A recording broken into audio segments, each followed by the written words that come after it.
আজকে আমরা গতদিন অ্যাডিসন স্টিলার কিছু বেসিক ইনফরমেশন জানছি, যে স্পেকটেটর কি একটা ক্লাব ছিল না, তারপর একটা স্টেটলার এটা ইয়া বানাইছে, তো স্পেকটেটর একটা ক্লাব। এই ক্লাব থেকে মূলত এই ক্লাবের সদস্যরা কি করতো, এক একজন বিভিন্ন, সবাই ইন্টেলিজেন্স ছিল, সবাই কিন্তু বিভিন্ন লেখালেখি করতো। এই লেখালেখি গুলা স্পেশালি বেশি করতো কে, অ্যাডিসন অ্যান্ড স্টিলার। তাদের এই লেখালেখিটা একটা পত্রিকা, স্পেকটেটর ক্লাবের নামে একটা পত্রিকা বের হয়, স্পেকটেটর পেপার বলা হয়, যেটা একটা পিরিয়ডিক্যাল রাইটিং ছিল অথবা ডেইলি পেপার ছিল। ওই রাইটিংটার মধ্যে মূলত ওই সময়ের সোসাইটির অবস্থা বা ওই সময়কার যে একটা সিচুয়েশন ছিল, মানুষদের আচার আচরণ ছিল, ক্যারেক্টারিস্টিক ছিল, এই সব কিছু শেয়ার করতো এবং নিরপেক্ষভাবে। আমরা জানি ওই সময়টায়, এটা কোন সময়, আমরা কিন্তু পিরিয়ডও বলেছি, নিউ ক্লাসিক্যাল পিরিয়ডে, ঠিক না? এই নিউ ক্লাসিক্যাল পিরিয়ডে ইংল্যান্ডের মানুষদের মধ্যে ল্যাক অফ মোরালিটি ছিল। এই কারণে ওই সময়ে মানুষদের মধ্যে ইগোইস্টিক প্রবলেম ছিল, একজন আরেকজনে দেখতে পারত। ওই সময় পলিটিক্যাল পার্টি দুইটা হয়েছিল, আমরা তাদের এই লেখাগুলোর মধ্যে পলিটিক্যাল পার্টিদের দেখতে পাবো। আমরা ওই সময়ে মূলত তাদের রাইটিং গুলা দ্বারা ওই সময় সমসাময়িক সোসাইটিকে, ওই সমসাময়িক ইংল্যান্ডের মানুষদেরকে স্যাটায়ার করা হয়েছে এই এসে গুলা দ্বারা। তো আমরা আমাদের সিলেবাসে যে এসে গুলা পাবো, এর মধ্যে স্পেকটেটর অ্যাকাউন্ট অফ হিমসেলফ পাবো, অফ ক্লাব পাবো। অফ ক্লাব বলতে স্পেকটেটর ক্লাবকে বুঝেছে, ওইখানে 6 জন সদস্যকে নিয়ে কথা বলবে। তারপর স্যার রোজার ডি কভারলি, তাকে নিয়ে পাবো। অ্যাট চার্জ, এটাও পাবো। এরকম 5টা-6টা এসে আমরা পাবো। তো এগুলোর মধ্যে আমরা যদি পড়তে যাই, আমি এর আগের দিন এগুলার মেইন বেসিক ব্যাপার যেটা, সেটা বইলা দিছি।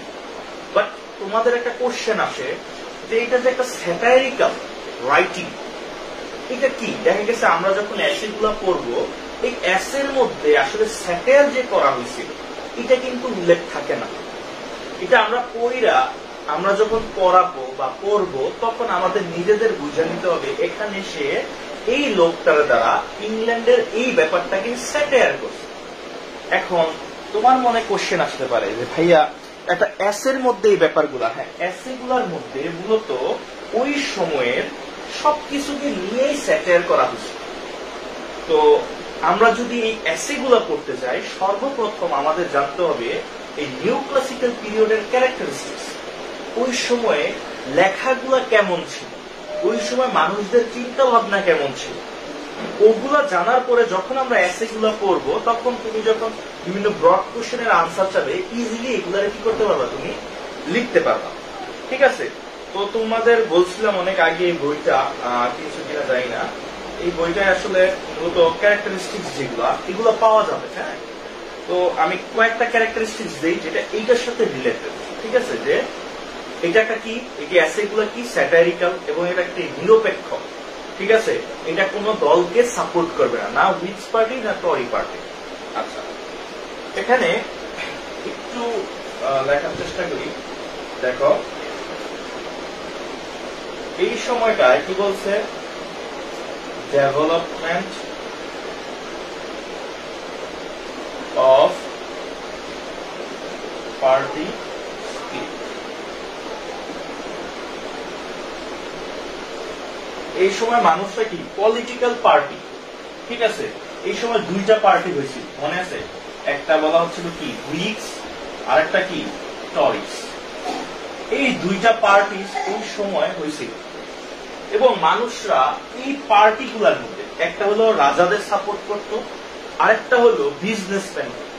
2টা পার্টি, একটা রাজারা যেভাবে চালাতো, একটা রাজনৈতিক দল, তো রাজারা যে দলে ছিল, আরেকটা হলো বিজনেসম্যানরা একসাথে একটা দলে ছিল।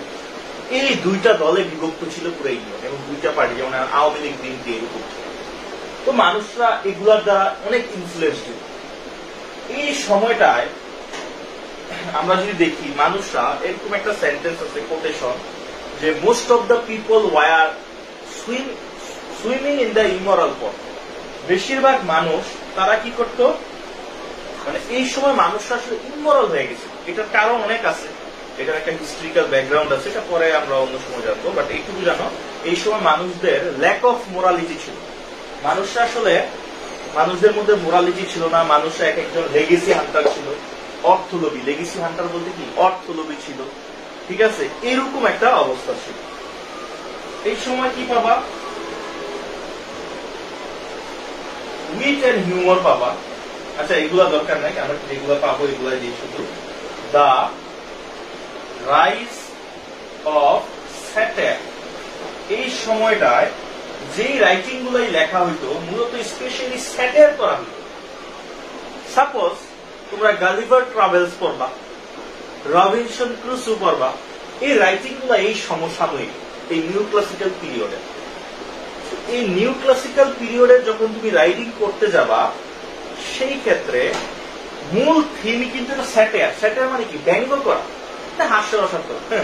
এরা ধরো, সাপোজ আমি একটা ব্যঙ্গ করি নাকি, ধরো বাংলাদেশের পুলিশের অবস্থা, এরা খুব সকালবেলা ভোরে ঘর থেকে বের হয়, ঠিক আছে, পকেটে অনেক টাকা নিয়ে বের হয়, যেখানেই গাড়ি দেখে সেখানেই তারা কি করে, জোর করে টাকা দিয়ে গাড়ির যাতে জাম না লাগে পাঠায় দেয়।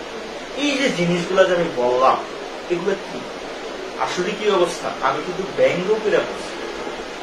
এই জিনিসগুলোকে বলা হচ্ছে স্যাটায়ার, মানে ওই সমসাময়িক ব্যাপারগুলারে হাসি তামাশার মাধ্যমে আমাদের সাথে প্রেজেন্ট। তো ওই সমসাময়িক যত রাইটিং হবে সবই স্যাটায়ার। তো আমরা যখন এসে গুলা পড়বো, এই এসে গুলার যে ক্যারেক্টার গুলাকে দেখানো হবে বা এসে গুলার মধ্যে যে জিনিসগুলাকে তুলে ধরা হবে, সবগুলাই আসলে স্যাটায়ারিক্যাল ব্যাপার। এই কারণে তোমাদের এরকম কোশ্চেন আসতে পারে যে এডিসন এন্ড স্টিলা এক্সপ্রেসেস স্যাটারিক্যাল, বা তুমি ইংল্যান্ডের স্যাটারিক্যাল অবস্থা দেখাইছি, তুমি কি করতে পারো, নিজ দায়িত্বে লিখতে পারো। ঠিক আছে, যাই হোক, এটা জাস্ট বোঝার জন্য বললাম আর কি। এই সময় কি বলতেছে, যে এই সময় ক্রিটিসিজম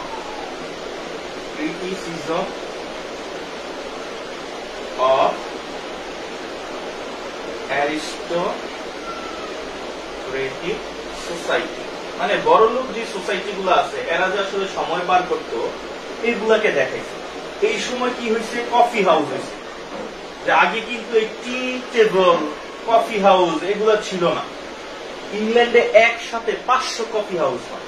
আসলে ইংল্যান্ডের মানুষরা, যে বললাম না, যে বড়লোক যারা, এরা আরো বড়লোক হচ্ছিল, যারা গরিব এরা গরিবই হচ্ছিল, এবং মানুষের টাকা মাইরা খাওয়া, তোমার টাকা আছে তুমি আরো টাকা চাও, এরকম অবস্থা ছিল। মানুষরা তাদের অলস সময়গুলা ব্যয় করতো এই ধরো কফি হাউসে যাই। কফি হাউস মানে বৈশাখ কফি দিত আর আড্ডা দিত, রাজনৈতিক কথা কইতো, সমাজের অবস্থা নিয়ে কথা বলতো, এরকম করে একসাথে 500 কফি হাউসের মতো কফি হাউস তৈরি হয়েছিল ঠিক ওই সময়টার মধ্যে। এই ব্যাপারটাও কিন্তু উঠে আসবে। ঠিক আছে, তারপরে মানে এই রাইটিং এ যেগুলো দরকার আমি জাস্ট ওইগুলো দিচ্ছি, এখানে তো অনেকটা আছে। ঠিক আছে, তারপর পিকচার অফ লন্ডন সোসাইটি। এখানে লন্ডন সোসাইটির মানুষদের আসলে একটা পিকচার তাদের রাইটিং এর মধ্যে, এগুলোর মধ্যে কি করবে, তুলে ধরবে। ঠিক আছে, এরপরে এই সময় কি হয়েছে, যে এইটা একটা কি পিরিয়ডিক্যাল রাইটিং, যে একটা পিরিয়ড পর পর ছাপানো হইতো, এরকম আগে কখনো ছাপানো হয় না, একটা প্রোজিস টাইপ। হ্যাঁ, এরকম আগে কখনো ছাপা হয় না, এই সময়টাই পিরিয়ডিক্যাল রাইটিং আসছে। ঠিক আছে, এই তো আমাদের যেটুকু জানার দরকার আমরা সেইটুকু জানছি। এবার দেখো, আমরা কিন্তু এখনো এসের মধ্যে ঢুকি নাই, জাস্ট ব্যাকগ্রাউন্ড। এই সময়ের তাদের লেখার মধ্যে এই ক্যারেক্টারিস্টিক গুলো আমরা পাবো। এবার আমরা এখানে কয়জন লোক পাবো একটু বুঝো। দেখো, আগে যদি এগুলা জানো, পরবর্তীতে এটা পড়তে গেলে তোমার কাছে ইজি লাগবে। হ্যাঁ, কারণ এগুলা এক্সট্রা ইনফরমেশন। আমরা এখানে দুজন লোককে পাই না, এডিসন স্টেলা আর কে, জোসেফ এডিসন। এই দুইজনকে পাবো আমরা। মূলত এডিসন স্টেলা, জোসেফ এডিসন সম্পর্কে একটু কথা বলে দিই। জোসেফ এডিসন একজন, মানে সর্বপ্রথম এখানে একটা কোশ্চেন পাবা, এইটা যখন শুরু করে, ধরো এক্সপেক্টেটর যে ক্লাবটা, এটা যখন শুরু করে, এক্সপেক্টেটর পত্রিকাটা যখন সম্পাদন শুরু করে, সম্পাদনা কে করছিল, স্টিলা, রিচার্ড স্টিলা। সে কি করছিল, এই পেপারটাকে সম্পাদন করছে। দেখো এগুলা তোমার কাছে প্রথমে একটু কঠিন হতে পারে, বাট পরবর্তী যখন আমরা গল্পগুলাতে যাবো ইজি লাগবে। হ্যাঁ, শুরুতে একটু মনোযোগটা দাও। এখানে এই যে স্পেকটেটর যে পত্রিকাটা বা ক্লাবটা, এটাকে ফাউন্ড করছে কে? এটাকে মূলত ফাউন্ড করছে রিচার্ড স্টেলা। রিচার্ড স্টেলা, হ্যাঁ, রিচার্ড স্টেলা হলো এটাকে ফাউন্ড করছে।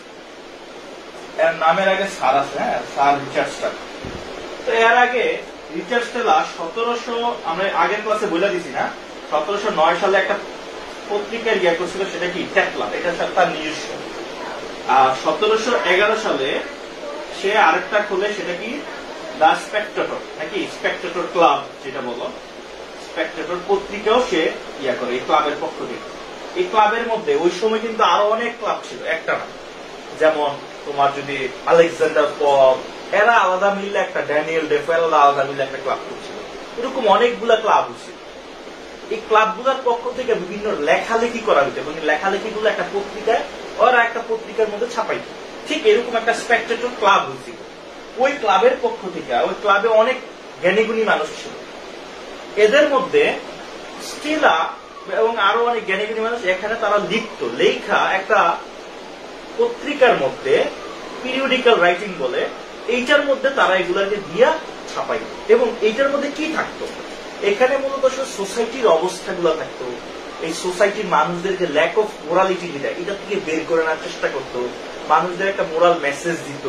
এই যে উইকস পার্টি, টরি পার্টি, এটা এই স্পেকটেটর ক্লাব থেকে যেগুলো লেখা হইতো কোন পার্টিকেই সাপোর্ট করতো না। এটা ডাইরেক্ট নিরপেক্ষ ভাবে যেটা সঠিক সঠিক বলতো, যেটা খারাপ খারাপ বলতো, এরকম করে পাবলিশ করা। বুঝতে পারছি? এটা যখন স্থাপনা করে 1711 সালে, তখন এই রিচার্ড স্টেলা এই জোসেফ এডিসনকে ইনভাইট করে। কারণ জোসেফ এডিসন একজন খুব জ্ঞানী, ইন্টেলিজেন্ট পার্সন ছিল এবং সে মানুষদের সাথে কথা বলতো না। এবং সে দেখা গেছে ইউরোপের প্রায় প্রতিটা দেশেই সে ঘুরছে। তার ঘুরার এত আগ্রহ ছিল, সে ওই যে মিশরের যে পিরামিড গুলা ছিল, এগুলা নিয়ে এক এক ক্রিটিক এক একভাবে বর্ণনা দিচ্ছে। এটার জন্য সে নিজে গেছে, গিয়ে এগুলার দেখে আবার আসছে। মানে, এবং দেখা গেছে আমরা যদি দেখি বিভিন্ন কফি হাউস গুলো, এতগুলো কফি হাউস, নামি দামি কিছু কফি হাউস আছে, ওই কফি হাউস গুলাতে সে গিয়ে বসে থাকতো চুপচাপ। সে শুনতো মানুষরা কে কি বলে, এবং সে খুব গুরুগম্ভীর মানুষ ছিল, সে কম কথা বলতো। তো তার থেকে মানুষের সাথে জানার জন্য তারা সবাই খোঁচাইতো, এটা কি ওইটা কি। সে সবসময় চুপ, মানে সে কথা বলতে বেশি পছন্দ করে। তো রিচার্ড স্টেলা যখন এই এডিসন রে তোমাকে রিকোয়েস্ট করে যে আসো তুমি এসে আমার এই ক্লাবের মধ্যে কি লেখা লিখো, তো জোসেফ এডিসন চিন্তা করলো, আমার যে এত জ্ঞান, আমি এত জ্ঞান দিয়ে কি করবো? তো আমি তো মানুষের সাথে কথা বলতে পছন্দ করি না। তো আমার মধ্যে যেগুলো আছে, এগুলো আমি কি করব? লিখিত আকারে মানুষের কাছে পৌঁছাবে। কিভাবে পৌঁছাবে? একটা তো মাধ্যম লাগবে। তো এই রিচার্ড স্টেলা যখন তার রিকোয়েস্ট করে যে তুমি আসো আমার এখানে লেখো, তখন জোসেফ এডিসন সে হা বোঝা দেয়। কারণ এই স্পেকটেটরের মাধ্যমে তার যে থিঙ্কিং আছে, এগুলো মানুষের কাছে কি হবে? আমি বুঝাইতে পারছি? এগুলা জাস্ট পুরোটাই ব্যাকগ্রাউন্ড, এটা এখানে দরকার নাই, বাট আমরা বোঝার জন্য এটাকে আনতে হবে। ঠিক আছে? তাহলে এই জোসেফ এডিসন, এই রিচার্ড স্টেলা সম্পর্কে আমি আগের ক্লাসেও বলছি, এখানে জাস্ট আরেকটু কথা বলে দিই জোসেফ এডিসন সম্পর্কে, তারপর আমরা এসে গুলোতে যাবো। হ্যাঁ, চেষ্টা করবো আজকে দুইটা এসে দেখানোর, যদি না পারি একটা দেখাবো। তো জোসেফ এডিসন সম্পর্কে একটু বলে দিই, তাকে কি বলা হয়, এটি ব্রিফ কোশ্চেন আসতে পারে। হ্যাঁ, প্রিকারসর অফ নোভেল, মানে নোভেলের জনক বলা হয় জোসেফ এডিসন। তারপর তার একটা বৈশিষ্ট্য কি, হিউমারাস স্টাইল। আচ্ছা, মানে সে একটু ফানি টাইপের করে মানুষদের ব্যঙ্গ করত। দেখবা যে বেশি জ্ঞানী সে একটু হাস্যরসিক ভাবে এবং কিছু কথা, অল্প কিছু কথা বলবে, বাট এটার মধ্যে আমাদের মজার হবে কথাটা, এবং মজার মধ্যে সে অপমান করে দিব, এরকম একটা স্টাইলে সে লেখা লিখত, হিউমারাস স্টাইল, ফানি টাইপের। হ্যাঁ, তারপর তার যেটা ছিল আর্ট অফ ক্যারেক্টারাইজেশন, মানে সে যেই ক্যারেক্টারটাকে বর্ণনা করত, ওই ক্যারেক্টারটা মানুষ কখনো ভুলতো না। এত জীবন্ত ভাবে সে প্রেজেন্ট করবে, বুঝছো? এখন জোসেফ এডিসন সম্পর্কে যখন লেখা আসবে, এগুলো তো তোমাকে আর মানে বলতে পারি, এগুলো যখন আনসার লিখতে যাবা এগুলো অটোমেটিক্যালি অ্যাড করে দিবে তোমাকে, ঠিক আছে? তারপর তার আর একটা বৈশিষ্ট্য, observation of the contemporary society. মানে ওই সময় যে সোসাইটির অবস্থা, এটাকে সে অবজারভেশন, ওই যে বললাম সে কথা খুব কম বলতো, সে কি করতে বিভিন্ন কফি হাউস, সন্ধ্যার সময় যেতে হবে কফি হাউসে, কে বসে থাকে, বৈশা বৈশা সে মানুষের কথা শুনতো। এই যে এরা দেখো না চায়ের দোকানে এক একজন মনে করো কি বলবো বুদ্ধিজীবী নাকি, একজন আরেকজনের এই কথা রে এটাই বলবো না, খেলার মধ্যে সেইভাবে না খেলে এইভাবে খেলতে, অথচ একজন জীবনে ব্যাট ধরেন, এরকম আর কি। কফি হাউস গুলোতে বিভিন্ন অ্যারিস্টোক্রেটিক ফ্যামিলির, কারণ কফি হাউসে কারা যায়, বড়লোক ফ্যামিলির, কারণ গরিব মানুষরা কফি হাউসে ঢুকার সামর্থ্য ছিল না, বড়লোক গিয়া তারা এই যে বিভিন্ন পলিটিক্যাল ব্যাপার নিয়ে, তারা বিভিন্ন সময় এই বিভিন্ন সোসাইটির অবস্থা নিয়ে, এই সে কি করছে তার অবস্থা, এইসব নিয়ে তারা কি করতো, গল্প গুজব করতো। আর সে গিয়ে একটা কোনায় বৈশা এগুলাকে অবজার্ভ করতো, আসলে সোসাইটিতে কি বলছে, মাঝে মাঝে যদি তারা ডাকতো সে কিছু কথা বলতো। এই হলো observation of the contemporary society. এটা আমরা এই এসের মধ্যে আমরা পাবো, সে নিজেই বলতো এই কথা, ঠিক আছে? নেক্সট আমরা কি পাবো, এক্সট্রা অর্ডিনারি প্রোজ স্টাইল। এটা আসলে তার নামে একটা সুনাম আর কি বলে দিলাম, যে মূলত তার যে প্রোজ স্টাইল গুলো এগুলো কি ছিল, একদম পুরো এক্সট্রা অর্ডিনারি। হ্যাঁ, মানে অন্যদের মধ্যে এগুলো পাওয়া যেত। সে এত সুন্দরভাবে ক্যারেক্টারের দ্বারা এত সুন্দরভাবে তার নিজের থিঙ্কিং গুলো ব্যক্ত করতো যে মানুষরা এটা শোনার জন্য আগ্রহ। বুঝো, সে এটা লেখার আগে যে স্পেকটেটর অ্যাকাউন্ট অফ হিমসেলফ, যেই অ্যাসেটা, এটা সে নিজে লেখছে যে মানুষরা আমার সম্পর্কে এত আগ্রহী এবং আমি কি লিখবো মানুষরা জানতে চায়, তাই আমি আমার কিছু কথা তোমাদের বলবো। বুঝো তাহলে তার প্রতি মানুষরা কত অ্যাট্রাকটিভ ছিল, এই জিনিসগুলো আমরা বুঝতে হবে। হ্যাঁ, তারপরে কি বাবা, কম্পারিজন। হ্যাঁ, কম্পারিজন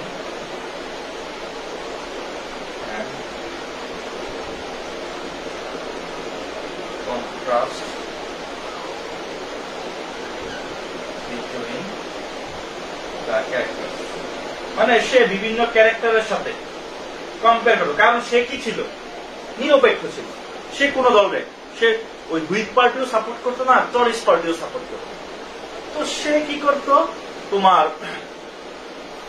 ক্যারেক্টার এর সাথে কার কম্পেয়ার হয়ে যায়, মানে সে নিরপেক্ষ থেকে মানুষের ক্যারেক্টারের সাথে সে কম্পেয়ার করতো। এবং last, publisher of a periodical. সে বিভিন্ন পিরিয়ডিক্যালের মধ্যে সে কি করতো, পাবলিশ করতো। তো তার রাইটিং গুলার মধ্যে আমরা এই এর মধ্যে কি কি পাবো, স্পেকটেটর অ্যাকাউন্ট অফ হিমসেলফ, এটা একটা তার রাইটিং পাবো। স্যার রোজার ডি কাভারলি বা স্যার রোজার অ্যাট চার্জ, এই লেখাটা আমরা এখানে পাবো। এই লেখাটার মধ্যে এই যে এই জিনিসগুলো মনে রাখবা, এই লেখাটা একটা পিরিয়ডিক্যাল রাইটিং ছিল। এই লেখার মধ্যে আমরা হিউমারাস স্টাইল পাবো, আর্ট অফ ক্যারেক্টারাইজিং। স্যার রোজার তার যে ক্যারেক্টার গুলা, মানে তাকে এমন ভাবে আমাদের কাছে প্রেজেন্ট করছে, আমরা তাকে কখনো ভুলি নেই, বা আমরা করছি অনেক আগে কিন্তু এখনো ভুলি নেই। অবশ্য পড়াটা ওইভাবে পড়তে হবে, তুমি যদি নর্মালি দেখা যাও তাহলে তো আর হইল না। তার রাইটিং এর মধ্যে যে অবজারভেশন, এই রাইটিংটার মধ্যে পুরো সোসাইটির যে অবস্থাটা, এই জিনিসটাকে তুলে ধরা হবে, কন্টেম্পোরারি সোসাইটি। আমি বলি আগে, রোজার এট চার্জ যখন পড়াবো, এই ক্যারেক্টারিস্টিক্স গুলো তোমরা সামনে নিয়ে বসো, তাইলে তুমি বুঝবা। এছাড়া আসলে হ্যাঁ, আমি তোমার সংক্ষেপে বলে দিতে পারি দুইটা কথা, আমি বললাম তো এই জায়গায় 5টা আছে, 5টা এসে আমি কয়েকটা কথার মধ্যে শেষ করে দিতে পারি, ঠিক আছে, এটা কোনো প্রবলেম না।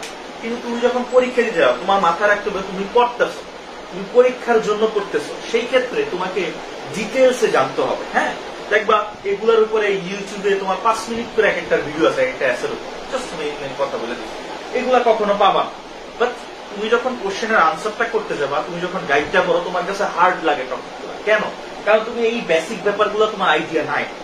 কেন তাকে স্যাটারিক্যাল, জোসেফ এডিসনকে কেন স্যাটারিক্যাল প্রোজ স্টাইল রাইটিং বলা হয়, এটা একটা কোশ্চেন আসতে পারে। কারণ সে ওই সময় সোসাইটিটাকে নিয়ে কি করছে, স্যাটায়ার করছে। এই এটা তো দেই নেই, এই যে হিউমারাস স্টাইল, এখানে কি বলা লিখবা, স্যাটারিক্যাল।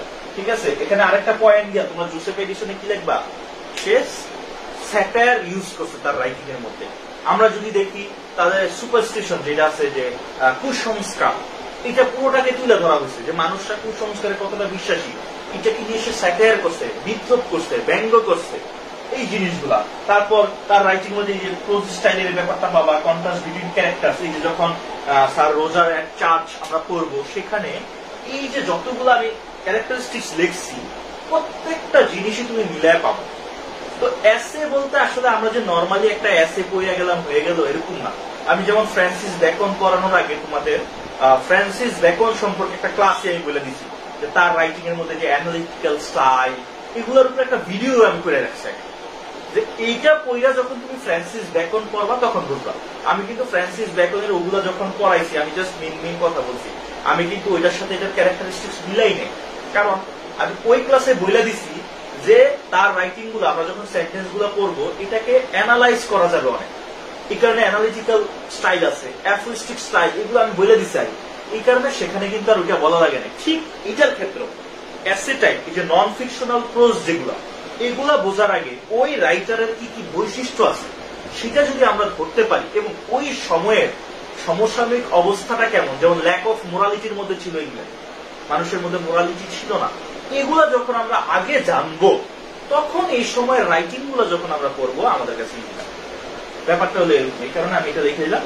এখন আসো আমরা একটু সংক্ষেপে একটা আলোচনা করি, নাকি দুইটা তো করা যাবে না আজকে, নেক্সট ক্লাসে আমি ওটা আলোচনা করবো না। কারণ আমি তোমাদের এমন ভাবে দেখাতে চাচ্ছি যাতে তোমরা পড়লে ইজিলি পাও, হ্যাঁ, যাতে টাফ না লাগে। তো যাই হোক, এখানে মূলত আমি আমার কাছে তো মেইন বইটা আমি পাচ্ছি না, তো মূলত আমি ক্লাস নেওয়ার জন্য ওই যে অফ ক্লাবেরটাও ইয়া করছিলাম, যে অফ ক্লাবের জন্য আমি আলাদা আলাদা পয়েন্ট আউট ঠিক এরকম ক্যারেক্টারিস্টিক্স করে করছি। অফ ক্লাবটা হয়তো আজকে দিতে পারবো না। আজকে আমরা যেটা নিয়ে ইয়া করবো সেটা হলো স্পেকটেটরস অ্যাকাউন্ট অফ হিমসেলফ। এটা সম্পর্কে একটু জানি, হ্যাঁ, দা স্পেকটেটর অ্যাকাউন্ট অফ হিমসেলফ। এই যে এখানে এই যে লেখাটা, the Spectator accounts of himself, আমাদের এখানে এসেগুলোর মধ্যে এইটা একটা এসে, এডিশন এন্ড স্টিলার এসেগুলোর মধ্যে এটা একটা আছে। এটা কে লেখছে? এটা লেখছে হলো আমাদের এই জোসেফ এডিসন। এটা কি? এখন তোমার মনে কোশ্চেন যে ভাইয়া এই স্পেকটেটরস অ্যাকাউন্ট অফ হিমসেলফ এটা কি? দেখো নামের মধ্যে দেখো বলে দিছে, দ্য স্পেকটেটরস অ্যাকাউন্ট অফ হিমসেলফ, তার নিজের সম্পর্কে বলছে। এটা কেন বলছে? এই জোসেফ এডিসনের মধ্যে একটা কথা হলো যে এই যে আমার লেখাগুলো যে মানুষ পড়বে, যে রিডার্সরা পড়বে, রিডার্সটা কার লেখা পড়তেছে, এটা রিডার্সদের একটা ইয়ে থাকে যে আমি কার লেখাটা পড়তেছি, তার লেখাগুলা কেমন, সে আসলে কিরকম, সে কোন দল, হুইগ পার্টি সাপোর্ট করে না টরি পার্টি সাপোর্ট করে, সে রিলিজিয়াস মাইন্ডের নাকি নাস্তিক, সে তার রাইটিং এর মধ্যে আসলে কাদের স্যাটায়ার করতেছে, তার রাইটিং গুলোর মধ্যে আসলে কোন ইন্টারেস্টিং বিষয় আছে কিনা, এই জিনিসগুলো কিন্তু রিডার্সদের আগ্রহ যায়। আমরা কোন রাইটিংটা পছন্দ করি? এক হুমায়ুন আহমেদের রাইটিং চোখ বন্ধ করে পছন্দ করি। কেন? তার রাইটিং গুলো আমরা জানি কি, মানে তার ক্যারেক্টার গুলো জীবন্ত টাইপের, আমরা এই জিনিসগুলাকে খুব এনজয় করি, ঠিক না? এরকম যে আমরা যদি নামটা জানি, কে লেখছে, তার নামের উসিলায় আমরা এটা পড়ি। ঠিক এই জোসেফ এডিসনের কথা হলো যে রিডার্সরা আসলে কি পড়তেছে, তাদের পড়ার উদ্দেশ্যটা কি, তারা কার লেখা পড়তেছে, সে কেমন মানুষ, তার লাইফস্টাইল কি। ঠিক আছে, সে যদি মনে করো বড়লোক হইয়া, ধরো রবীন্দ্রনাথ ঠাকুর এখন যদি একটা গরিব কৃষকের কথা লেখে, এটা কি মানাবে? কারণ সে জমিদার, কখনো কৃষকের মাঠে যায় না। তো এই কারণে কিন্তু রবীন্দ্রনাথ ঠাকুর 80 বছর বয়স আইসা সে আফসোস করছিল যে আমি হয়তো আমার জমিদার হওয়ার কারণে আমি আমার গন্ডি পের হইয়া আমি বস্তি মানুষদের সাথে, কৃষকদের সাথে মিলেমিশে তাদের অবস্থা, মনের অবস্থাটা গুলাকে আমি আমার সাহিত্যে তুলে ধরতে পারি না। কিন্তু শেষে আইসা যেইটুকুই তুলছি আমি তাও ধার করে তুলছি। ঠিক আছে, তো অনাগত কবি যারা আছে তাদেরকে বইলা গেছে যে তোমরা আইসাই কৃষকদের নিয়ে লেখো। ঠিক আছে, তো আমাদের এই কারণে কাউকে নিয়ে পড়তে গেলে তার সম্পর্কে জানতে হবে, সে কেমন মানুষ, কেমন ইয়া। তো এইটার জন্য সেই অ্যাকাউন্ট অফ হিমসেলফ সে শুরুতে বলে দিছে যে to satisfy the curiosity of general readers who most of the time want to know about some personal detail of writer. তো মানুষরা যখন কিছু পড়তে যায় তখন এই রাইটার্স এর পার্সোনাল ডিটেল জানতে চায়। তো সেই সুবাদে আমি আমার সম্পর্কে কিছু কথাটা বলবো, এটাই হলো আসলে এটার মেইন উদ্দেশ্য। কারণ তার সম্পর্কে সে কি বলবে, আসলে তার সম্পর্কে বলার কি আছে, সে আসলে তার সম্পর্কে তেমন কিছুই বলে না। সে এখানে তার নামও ইউজ করে না।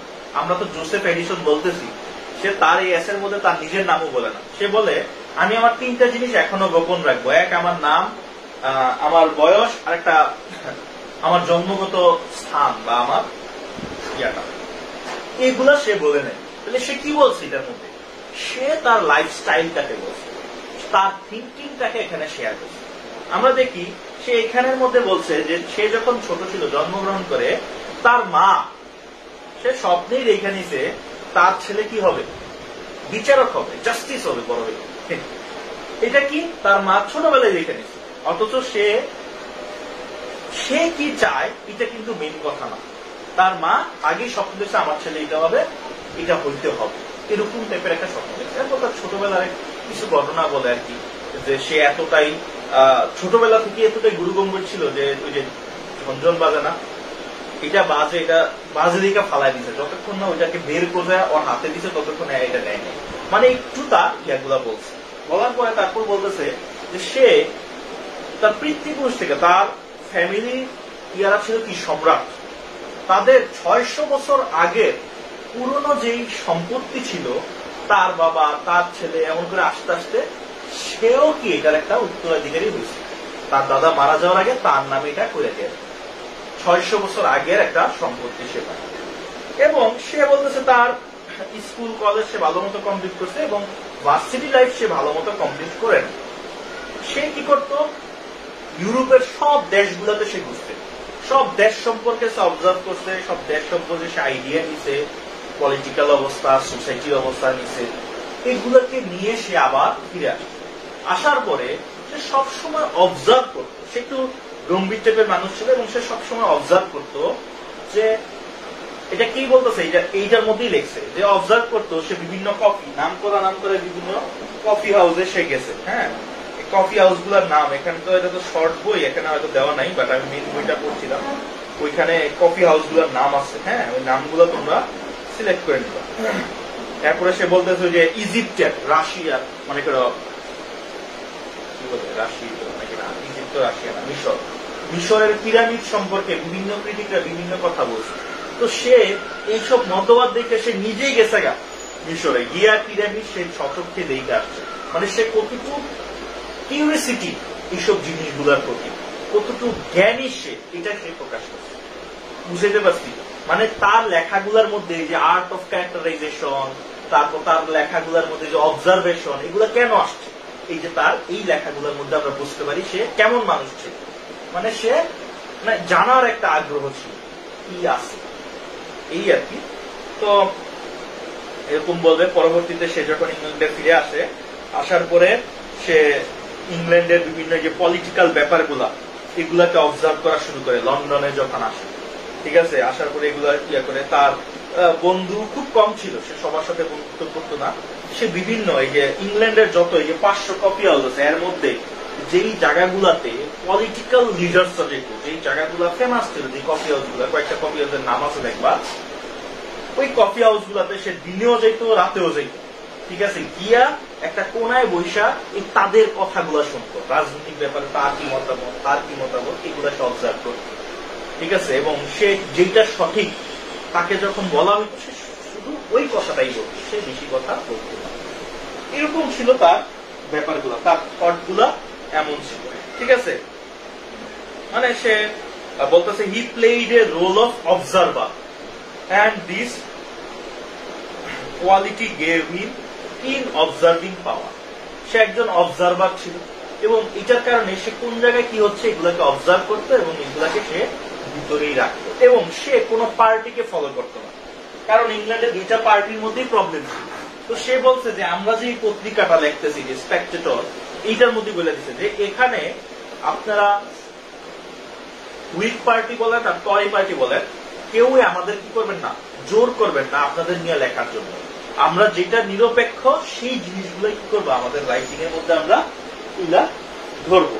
এবং সে বলছে যে আমি আমার লাইফের যে এক্সপিরিয়েন্স গুলা এগুলো আমি কখনো মুখে বলিনি, কারণ কি আমি মুখে কথা বলতে মানে বেশি কথা বলতে বা ফ্রেন্ডলি কিছু কথা বলতে আমি পছন্দ করি না, যার কারণে ঠিক আছে আমি চেষ্টা করব আমার মৃত্যুর আগ পর্যন্ত আমি এই পত্রিকার মাধ্যমে অথবা আমি মারা যাওয়ার আগে আমার ব্যাপারগুলো আমার এই থিঙ্কিং গুলো আপনাদের সাথে শেয়ার করতে, এগুলা মাধ্যম। এই কারণে আমি এই রাইটিং এ প্রফেশনে আসছি।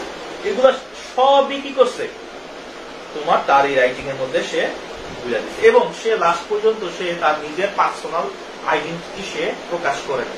সে বলছে আমি আমার নাম, আমি আমার বয়স, আমি আমার পিতৃ পরিচয়, এই সবকিছুই আমি এখনো গোপন রাখলাম। এই কারণে আমরা জোসেফ এডিসনের পিতৃ পরিচয় বা নামটা তো আমরা জানি, কারণ পরবর্তীতে আস্তে আস্তে তার নামটা আইসা বসে, বাট তার বয়স এরকম এগুলা কখনোই সে প্রকাশ করে। এই হলো the Spectator account of himself. তো এখানের মধ্যে আসলে তার লাইফস্টাইলটাকে দেখেছে, তার লাইফস্টাইলটা কেমন ছিল, যদিও এটা বেশি ইম্পর্টেন্ট না, বাট আমরা যখন পড়তে যাব এই লেখাগুলা এই অ্যাকাউন্ট অফ হিমসেলফের মধ্যে সে কেন এই টাইপের রাইটিং লেখে, দেখো কেন তার রাইটিং এর মধ্যে অবজার্ভার ব্যাপারগুলো থাকে, কেন তার রাইটিং এর মধ্যে এই যে আর্ট অফ ক্যারেক্টারিস্টিকটা বেশি ভালো, কেন সে স্যাটারিক্যাল দেখে, কারণ সে সোসাইটির সব কিছু দেখে। এই সোসাইটির যে ল্যাক অফ মোরালিটির মধ্যে আছে, ঠান্ডা লেগে গেছে, ঠিক আছে, নাক বন্ধ আছে, কোনো রকম কথা বলছে, এগুলাকে সে কি করছে লেখছে। এই যে সে বলছে he played a role of observer, সে অবজার্ভার রোল প্লে করছে। এই কারণে তার রাইটিং এর মধ্যে সে নিরপেক্ষভাবে মানুষ যেমন, সে কাউরে সাপোর্ট করে না যে এইটাই বেস্ট, সবার মধ্যেই ভুল ত্রুটি সবকিছুই সে শো করছে তার রাইটিং এর মধ্যে। এবং এর পাশাপাশি সে যে ক্যারেক্টার গুলাকে দেখাইছে, ধরো অ্যাট চার্চ, রোজার অ্যাট চার্চ, এটার মধ্যে আমরা যখন করবো সেখানে বিভিন্ন ক্যারেক্টারকে দেখাবে এবং এই ক্যারেক্টার গুলার মাধ্যমে সে মূলত সমাজের সোসাইটির সব মানুষকেই তুলে ধরা হয়, বুঝতে পারছি। এবং ওই সমাজটাই কন্টেম্পোরারি সোসাইটিটাকেই আমাদের সামনে তুলে ধরা, কারণ এই যে বললাম তার লাইফস্টাইল এমন ছিল। এই হলো অ্যাকাউন্ট অফ হিমসেলফ। আমি আরেকটাও নোট করছিলাম আজকে তোমাদের ক্লাস নেওয়ার জন্য, বাট বেসিক ব্যাপারগুলা বলতে গিয়ে আমাদের হয়তো সময়টা একটু চলে গেছে, সমস্যা নেই। আজকে যেইটুকু দেখাইছি জাস্ট এইটুকু একটু নোট করে তোমরা রেখে দিবা।